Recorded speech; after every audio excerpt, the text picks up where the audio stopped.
আসসালামু আলাইকুম ওয়া রাহমাতুল্লাহি ওয়া বারাকাতুহু নাহমাদুহু ওয়া নুসাল্লি আলা রাসূলিহিল কারীম আম্মা বা'দু ফাআউযু বিল্লাহি মিনাশ শাইতানির রাজীম বিসমিল্লাহির রহমানির রহিম। এই পৃথিবীতে আল্লাহর দ্বীনকে বাস্তবায়ন করতে যে অথবা বিজয়ী করতে যে কাফেরদের বিরুদ্ধে সশস্ত্র সংগ্রামে যে মুমিন ব্যক্তি নিহত হয় তাকে শহীদ বলে। আমি আবারও বলছি, আল্লাহর জমিনে আল্লাহর দ্বীনকে বিজয়ী করতে যে কাফেরদের বিরুদ্ধে সশস্ত্র সংগ্রামে যে মুমিন ব্যক্তি নিহত হয় তাকে শহীদ বলা হয়। সহিহ বুখারীর বর্ণনায় এসেছে যে সাহাবারা আল্লাহ রাসূল সাল্লাল্লাহু আলাইহি সাল্লামকে জিজ্ঞেস করেছিলেন যে হে আল্লাহর রাসূল, কারা আল্লাহর রাস্তায় জিহাদ করছে এটা আমরা কিভাবে বুঝবো? তার উত্তরে আল্লাহর হাবিব সাল্লাল্লাহু আলাইহি ওয়াসাল্লাম বলেছিলেন, মান কাতালা লিতাকুনা কালিমাতুল্লাহি হিয়াল উলিয়া ফাহুয়া ফি সাবিলিল্লাহ।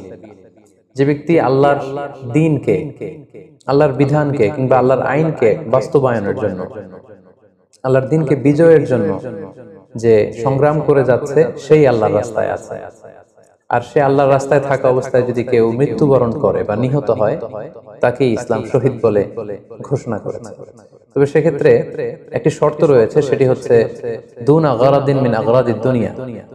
দুনিয়ার কোনো কারণে, দুনিয়ার কোনো লোভে পড়ে, দুনিয়ার কোনো স্বার্থের জন্য যদি কেউ আল্লাহ রাস্তায় জিহাদ করে মৃত্যুবরণও করে, সেই শহীদের কোনো মর্যাদা বাদাম আল্লাহ তাআলার কাছে নেই। কারণ আমরা হাদিস থেকে জেনেছি অনেক শহীদ কিয়ামতের ময়দানে আল্লাহ তাআলা তাদেরকে জাহান্নামে ফেলে দেবেন। আল্লাহ বলবেন যে তুমি তো দুনিয়াতে জিহাদ করেছিলে, যে মানুষ তোমাকে বীর বলবে, মানুষ তোমাকে সাহসী বলে ঘোষণা দিবে, বাহবা পাওয়ার জন্য তুমি জিহাদে অংশগ্রহণ করেছিলে এবং সেখানে নিহত হয়েছে। তো তুমি নিহত হওয়ার পরে মানুষ তো তোমাকে বীর বলেছে, বাহবা দিয়েছে, শাবাশ বলেছে, যে কারণে তুমি এই জিহাদে অংশগ্রহণ করেছো সেটা দুনিয়াতেই তুমি পেয়েছো। তো আমার কাছে তুমি কি চাও? আমার কাছে তোমার জন্য কিছু নেই। Go to the hell fire, জাহান্নামে যাও। তাকে আল্লাহ তাআলা উপর করে জাহান্নামে নিক্ষেপ করবেন। তো এজন্য শর্ত হচ্ছে যে দুনিয়ার কোনো স্বার্থে নয়, শুধুমাত্র কেবলমাত্র আল্লাহর দ্বীনকে আল্লাহর জমিনে বিজয়ী করার জন্য যদি কেউ সশস্ত্র সংগ্রামে নিহত হয় তাদেরকে শহীদ বলা হয়। এখন প্রশ্ন হচ্ছে, যারা কাফেরদের বিরুদ্ধে জিহাদ করতে যে যুদ্ধে নিহত হলো তারা শহীদ, তারা ছাড়া কি আর কেউ শহীদ হতে পারবে না? এই প্রসঙ্গে আমরা বলবো যে বেসিক্যালি ইসলামী শরিয়াতে শহীদ দুই ধরনের। ইবনে হাজার আল আসকালানী উনিও শাহাদাতের প্রকারভেদ করতে যেয়ে বলেছেন যে শহীদ দুই প্রকার। একটা হচ্ছে শাহিদুদ দুনিয়া ওয়াল আখিরা, যেটা আমরা বলেছি যারা আল্লাহর রাস্তায় নিহত হয়েছে তারা। আরেকটা হচ্ছে শাহিদুল আখিরা, যারা দুনিয়াতে আল্লাহর রাস্তায় নিহত হয়নি কিন্তু পরকালে তারা শাহাদাতের মর্যাদা লাভে ধন্য হবে। প্রথম প্রকার হচ্ছে শাহিদুদ দুনিয়া ওয়াল আখিরা, যেটাকে আমরা বলি শাহাদাতে হাকিকি, মানে প্রকৃত শহীদ। এরাই হচ্ছে মূলত শহীদ। এদেরকে আল্লাহ তাআলা মৃত বলতে নিষেধ করেছেন। আল্লাহ তাআলা বলেছেন, ওয়ালা তাকুলু লিমান ইউকতালু ফি সাবিলিল্লাহি আমওয়াত বাল আহইয়া ওয়ালাকিন লা তাশউরুন। যারা আল্লাহর রাস্তায় জীবন দিয়ে নিহত হয়েছে তাদেরকে তোমরা মৃত বলো না, বরং তারা জীবিত। অন্য এক আয়াতে এসেছে বাল আহইয়াউন ইনদা রাব্বিহিম ইউরযাকুন, তারা জীবিত এবং আল্লাহর কাছে তারা রিজিক প্রাপ্ত, আল্লাহ তাআলার পক্ষ থেকে তারা রিজিক প্রাপ্ত। তাদের মর্যাদা আল্লাহ তাআলার কাছে এত বেশি যে তাদেরকে নিহত হওয়ার পরে কোনো জানাজার আগে গোসল দিতে হয়, তাদের রক্তাক্ত দেহটাকেই সরাসরি জানাজার পরে দাফন করে দিতে হয়, কেননা সেই ঝরঝরে রক্ত নিয়ে তারা সেদিন কিয়ামতের দিবসে আল্লাহ তাআলার দরবারে তারা হাজির হয়ে যাবে। এবং আমরা যদি কোরআনের দিকে তাকাই, কোরআন আমাদেরকে জানিয়েছে আনা আমাল্লাহু আলাইহিম মিনান নাবিয়িন ওয়াস সিদ্দিকিন ওয়াশ শুহাদাই ওয়াস সালিহিন, মানে সবচেয়ে শ্রেষ্ঠ তাবাকা বা দারাজা হচ্ছে নবীদের দারাজা, নবীদের পরে হচ্ছে সিদ্দিকিনদের দারাজা, এবং সিদ্দিকিনদের পরেই যাদের মর্যাদা আল্লাহ তাআলার কাছে সবচেয়ে বেশি তারা হচ্ছে শুহাদা। এজন্য প্রতিটি মুমিনের জীবনের আকাঙ্ক্ষা বা তামান্না থাকা উচিত তারা যেন শাহাদাতের মৃত্যু আল্লাহ তাআলার কাছে কামনা করে।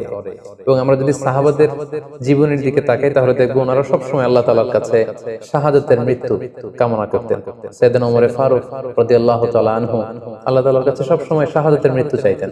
সহিহ বুখারীর বর্ণনায় এসেছে ওমর ফারুক রাদিয়াল্লাহু তাআলা আনহু দোয়া করতেন আর বলতেন, আল্লাহুম্মা রযুকনি শাহাদাতান ফি সাবিলিক ওয়াজআল মাউতি ফি বালাদি রাসূলিক, মানে হে আল্লাহ আপনি আমাকে শাহাদাতের মৃত্যু নসিব করুন এবং আপনার প্রিয় হাবিবের শহর মদিনা শহরে আমার মৃত্যু আপনি নসিব করুন। এবং আমরা যদি ওমর ফারুকের জীবনের দিকে তাকাই তাহলে আমরা দেখব যে উনি শহীদি মৃত্যু লাভ করেছিলেন। একজন অ্যাসাসিনেটরের মাধ্যমে আত্মাইর আঘাতে তিনি শহীদ হয়েছিলেন এবং আল্লাহ রাসূল সাল্লাল্লাহু আলাইহি ওয়াসাল্লামের পাশে আবু বকর রাদিয়াল্লাহু তাআলা আনহুর কবর, তার পাশেই কিন্তু ওমর ফারুকের কবর। তার মানে মদিনাতেই তিনি আল্লাহ রাসূল সাল্লাল্লাহু আলাইহি ওয়াসাল্লামের পাশে মৃত্যুবরণ করে শোয়ার সৌভাগ্য তিনি অর্জন করেছেন। তাহলে এই আলোচনা থেকে আমরা বুঝলাম যে প্রকৃত শহীদ হচ্ছে যারা আল্লাহর রাস্তায় নিহত হয় এবং এর মর্যাদা আল্লাহ তাআলার কাছে অনেক বেশি। কিন্তু এই শাহাদাতে হাকিকি বা প্রকৃত শহীদ ছাড়াও আরো অনেক মৃত ব্যক্তিকে আল্লাহ রাসূল সাল্লাল্লাহু আলাইহি ওয়াসাল্লাম শহীদি মৃত্যুর সুসংবাদ দিয়েছেন। তারা জিহাদে অংশগ্রহণ করেনি, তারা কাফিরদের আঘাতে নিহত হয়নি, তারা প্রকৃত শহীদ নয়, কিন্তু কিয়ামতের দিন তারা শাহাদাতের মর্যাদা লাভ করবে। তারা কারা?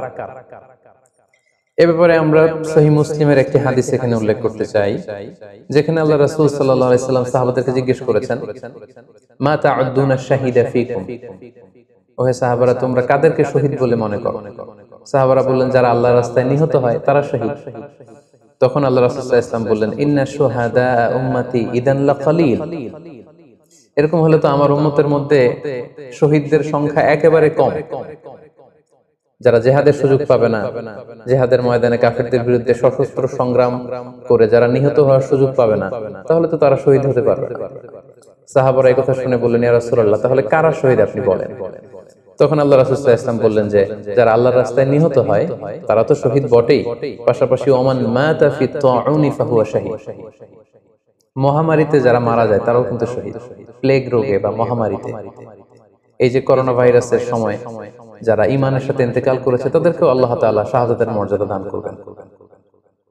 ওমান মাতা ফিল বাতনি ফাহুয়া শাহীদ, পেটের পীড়ায়, পেটের কোন রোগে যদি কেউ আক্রান্ত হয়ে মারা যায় সে কিয়ামতের দিন শাহাদাতের মর্যাদা লাভ করবে। ওয়াল গরিকু শাহীদ, পানিতে ডুবে যদি কেউ মারা যায় সেও শাহীদ। এভাবে অন্যান্য আরো অনেক হাদিসে, কোন হাদিসে 5 জন, কোন হাদিসে 7 জন, কোন হাদিসে আরো বেশি, এভাবে আরো অনেক ব্যক্তিকে আল্লাহ রাসূল সাল্লাল্লাহু আলাইহি ওয়াসাল্লাম শাহাদাতের মর্যাদা লাভে তারা কিয়ামতের দিন ধন্য হবে এই মর্মে তিনি আমাদেরকে জানিয়েছেন। সুনানে নাসাইর একটি বর্ণনা থেকে আমরা জানতে পারি আল্লাহ হাবিব সাল্লাল্লাহু আলাইহি ওয়াসাল্লাম বলেছেন, মান কুতিলা দুনা মাজলামাতিহি ফাহুয়া শাহীদ, অন্যায় ভাবে যদি কাউকে হত্যা করা হয়, হি ইজ ডিফেন্ডিং ইনজাস্টিস, অন্যায় প্রতিরোধে সে মারা গিয়েছে, এরকম মৃত্যুকেও তিনি শাহাদাতের মৃত্যু বলে ঘোষণা করেছেন। সুনানে তিরমিজির আরেকটি বর্ণনায় আল্লাহ রাসূল সাল্লাল্লাহু আলাইহি ওয়াসাল্লাম আরো কিছু ব্যক্তিকে শহীদ বলে ঘোষণা করেছেন। যেমন তিনি বলেছেন, মান কুতিলা দুনা দীনিহি ফাহুয়া শাহীদ, কেউ তার দ্বীনকে হেফাজত করতে যেয়ে যদি মৃত্যুবরণ করে সে শহীদ। ওমান কুতিলা দুনা দামিহি ফাহুয়া শাহীদ, নিজের রক্ত বাঁচাতে যেয়ে যদি কেউ মৃত্যুবরণ করে শহীদ। তার সম্পদ বাঁচাতে যেয়ে যদি মৃত্যুবরণ করে সে শহীদ। তার ফ্যামিলিকে সেভ করতে যেয়ে কেউ যদি মৃত্যুবরণ করে সেও শহীদ। তার সম্মান, ইজ্জত, তার স্ট্যাটাসকে বাঁচাতে যেয়ে যদি কেউ মৃত্যুবরণ করে সেও শহীদ। আরেক বর্ণনায় আমরা জানতে পারছি আল্লাহ রাসূল সাল্লাল্লাহু আলাইহি ওয়াসাল্লাম বলেছেন, ওয়া সাহিবুল হাদমি ফাহুয়া শাহীদ, অর্থাৎ ধ্বংসস্তূপের নিচে চাপা পড়ে যদি কেউ মারা যায় বা কোনো দেয়ালের নিচে চাপা পড়ে যদি কেউ মারা যায় সে শহীদ। ও সাহিবু যাতিল জানবি শাহীদ, অর্থাৎ ফুসফুসের কোন রোগে, লেটস সে লাং ক্যান্সারে যদি কেউ মারা যায়, ফুসফুসের কোন ভয়ানক রোগে যদি কেউ মারা যায় সে শহীদ, শহীদের মর্যাদা পাবে। আল হারিকু শাহীদ, আগুনে পুড়ে যদি কেউ মারা যায় সেও শহীদ। ওয়াল মারআতু তামুতু বিজুমইন শাহীদ, বাচ্চা পেটে ধারণ করেছে, অর্থাৎ গর্ভবতী মা যদি এই প্রেগন্যান্সির কারণে কিংবা বেবি ডেলিভারি করতে যেয়ে যদি মারা যায় সেও কিন্তু শহীদদের কাতারে দাঁড়াবে। এভাবে আমরা বিভিন্ন হাদিসের আলোকে এবং আল্লাহ রাসূল সাল্লাল্লাহু আলাইহি ওয়াসাল্লামের সুসংবাদ বাণীর আলোকে আমরা বুঝতে পারি যে আল্লাহর রাস্তায় যারা জিহাদ করে আল্লাহর দ্বীনকে বিজয়ী করতে যে মৃত্যুবরণ করেছে তারা হচ্ছে প্রকৃত শহীদ। তাদের মর্যাদা আল্লাহ তাআলার দরবারে অনেক অনেক বেশি। কিন্তু এই শহীদ ছাড়াও আরো অনেক ধরনের মৃত্যুকে আল্লাহর হাবিব সাল্লাল্লাহু আলাইহি ওয়াসাল্লাম শাহাদাতের মৃত্যুর সাথে ঘোষণা করেছেন। তো যারা জেহাদে মারা গেল তারাই শহীদ, বাকিদেরকে শহীদ বলা যাবে না, এই কথাটি ঠিক নয়। বরং আল্লাহ রাসূল সাল্লাল্লাহু আলাইহি ওয়াসাল্লাম নিজেই চেয়েছেন, তিনি বলেছেন যে তোমরা যদি শুধু এই এক শ্রেণীকে শহীদ বলো তাহলে তো আমার উম্মতের মধ্যে শহীদের সংখ্যা একেবারে কম। আর আমি চাই আমার উম্মতের মধ্যে থেকে অনেক সংখ্যক লোক এই শাহাদাতের দারাজা, এই মর্তবা, এই মর্যাদা লাভ করে ধন্য হোক।